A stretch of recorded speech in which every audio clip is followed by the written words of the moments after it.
নমস্কার বন্ধুরা, আমি অলি। লাইফ উইথ অলি চ্যানেলে সবাইকে স্বাগত।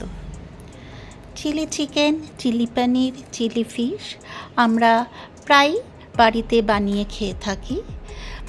সেই রকম চিলি এগও আমরা অনেকেই বাড়িতে বানিয়ে খেয়ে থাকি।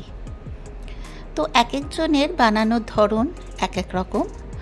আমি একদম আমার নিজস্ব পদ্ধতিতে আজ আমি চিলি এগের রেসিপি বানিয়ে আপনাদের সঙ্গে শেয়ার করতে চলেছি। আশা করি অন্যান্য রেসিপির মতন এই রেসিপিও আপনাদের ভালো লাগবে।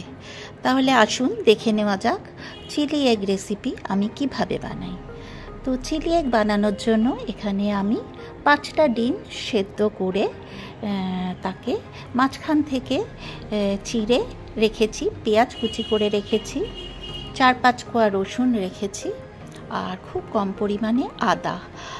দু রকমভাবে আমি পেঁয়াজটাকে কেটেছি, একটা কুচি করে আর একটা 4 ভাগ করে পাপড়িগুলোকে আলাদা করে নিয়েছি।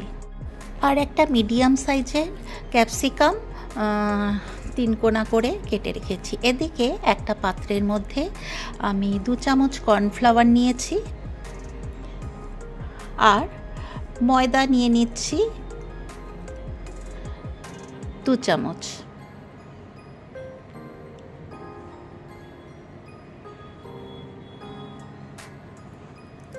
এরপরে আমি এতে পরিমাণ মতো নুন অ্যাড করলাম আর 1 টিস্পুন মতন গোলমরিচের গুঁড়ো অ্যাড করে নিলাম আর 1 টিস্পুন কাশ্মীরি লঙ্কার গুঁড়ো অ্যাড করে দিলাম। এরপরে সমস্ত মশলা দিয়ে মিশ্রণটাকে খুব ভালো করে মিশিয়ে নিলাম। এরপর খুব সামান্য পরিমাণ জল অ্যাড করে করে আমি মিশ্রণটাকে গুলে নিচ্ছি। এই যে দেখুন, খুব সুন্দরভাবে মিশ্রণটা গোলা হয়ে গেছে। খুব বেশি পাতলাও হবে না ব্যাটারটা, আবার খুব বেশি ঘনও হবে না। এরপরে আমি ওর মধ্যে হাফ করে রাখা সমস্ত ডিমগুলো এক এক করে অ্যাড করে ডিমের ওপরে মিশ্রণটাকে কোট করে নিচ্ছি। এদিকে আমি একটা কড়াই গরম করে ওতে কিছুটা পরিমাণ সর্ষের তেল অ্যাড করে দিলাম। এরপর আমি কোট করা ডিম আমি এক এক করে ওর মধ্যে অ্যাড করে ফ্রাই করে নেব মিনিট 4-5 সময় ধরে।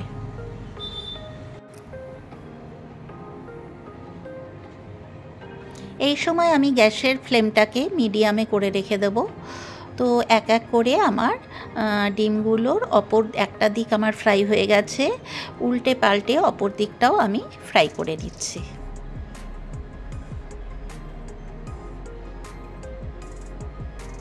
এইগুলো আমার ফ্রাই হয়ে গেছে। আবার কয়েকটা ডিম আমি ওর মধ্যে অ্যাড করে দিচ্ছি। আপনাদের ইচ্ছে হলে ওটাকে ডিমটাকে 4 টুকরোও করে নিতে পারেন, কিন্তু 4 টুকরো করে আমি একটা ডিম আর মাঝখান থেকে টুকরো করেছিলাম, কিন্তু এতে কুসুমটা বেরিয়ে যাচ্ছে। সেই কারণেই হাফভাবে করলেই বেশি ভালো হবে বলে আমার মনে হয়।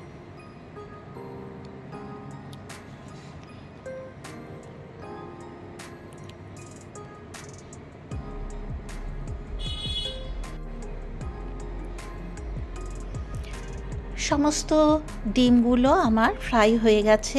এরপরে আমি এই ফ্রাই করা ডিমগুলো একটা পাত্রে তুলে নেব।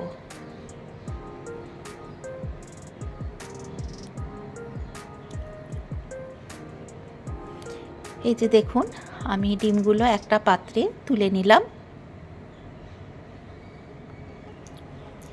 এরপর ওই একই কড়াইতে আমি যে তেলটা রয়েছে তার মধ্যেই এই যে দেখুন ডিমটা আমার সমস্ত ফ্রাই হয়ে গেছে। এরপর আমি ওই তেলের মধ্যেই 4-5 কোয়া রসুন কুচি করে রেখেছিলাম ওটাকে অ্যাড করে দিলাম আর হাফ চামচ মতন আদাও অ্যাড করে দিলাম আর কুচি করা পেঁয়াজটাও অ্যাড করে দিলাম। দিয়ে সমস্ত কিছু একসাথে ভালো করে নাড়াচাড়া করে নিচ্ছি। খুব সামান্য পরিমাণে নুন অ্যাড করলাম আর কাশ্মীরি লঙ্কার গুঁড়ো অ্যাড করে দিলাম। এরপরে যে পেঁয়াজের পাপড়িগুলো করে রেখেছিলাম সেটাকেও ওর মধ্যে অ্যাড করে একটু ফ্রাই করে নিচ্ছি।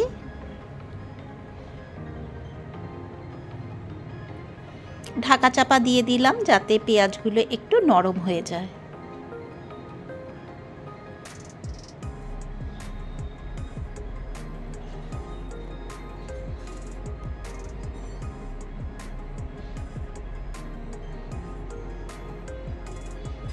এই যে দেখুন পেঁয়াজগুলো আমার নরম হয়ে গেছে। এরপরে আমি ক্যাপসিকাম টুকরো করে রেখেছিলাম সেটাকেও অ্যাড করে দিলাম, আরও খানিকটা নুনও অ্যাড করে দিলাম। এরপর ওই বাটি ধোয়া জল একটুখানি অ্যাড করে দিলাম। এরপর আমি tomato ketchup 1 teaspoon, soya sauce 1/2 teaspoon আর চিলি সস 1 টিস্পুন অ্যাড করে দিলাম। সসের পরিমাণটা আপনারা আপনাদের পছন্দ মতন অ্যাড করবেন। আমি অত বেশি সস পছন্দ করি না, সেই কারণেই আমি খুব কম পরিমাণে সস অ্যাড করেছি। আবারও কিছুটা পরিমাণে জল অ্যাড করলাম। সমস্ত কিছু খুব ভালো করে নাড়াচাড়া করে আবারও আমি কুক হতে দেব। এরপরে 1/2 টিস্পুন ঝাল লঙ্কার গুঁড়ো আর 1/2 টিস্পুন কাশ্মীরি মির্চ আর 1 টিস্পুন চিনি স্বাদটা ব্যালেন্স করার জন্য অ্যাড করে দিলাম। এরপর একটা টমেটো কুচি করে রেখেছিলাম সেটাকেও অ্যাড করে দিলাম, আর 3-4টে কাঁচা লঙ্কা কুচি করে রেখেছিলাম সেটাও অ্যাড করে দিলাম। ঝালটা আপনারা আপনাদের প্রয়োজন মতন অ্যাড করবেন। আবারও নাড়াচাড়া করলাম, করে ওটাকে ঢাকা চাপা দিয়ে কুক হতে দেব মিনিট 3-4 সময় ধরে। এরপরে আমি 4টে লাল কাঁচা লঙ্কা সেটাকেও অ্যাড করে দিলাম। এতে কিন্তু ফ্লেভারটা খুব সুন্দর আসবে, এটাই কিন্তু কোনো ঝাল হবে না, যেহেতু আমি এটা শেষে অ্যাড করেছি।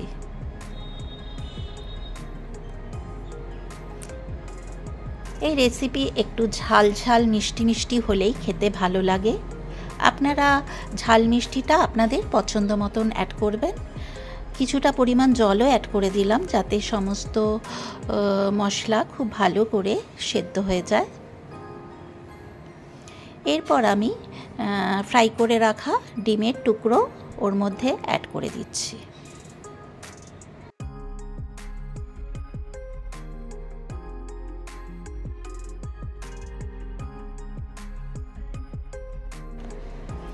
এরপরে ওটাকে খুব ভালো করে হালকা হাতে নাড়াচাড়া করে একটু মিশিয়ে নিলাম।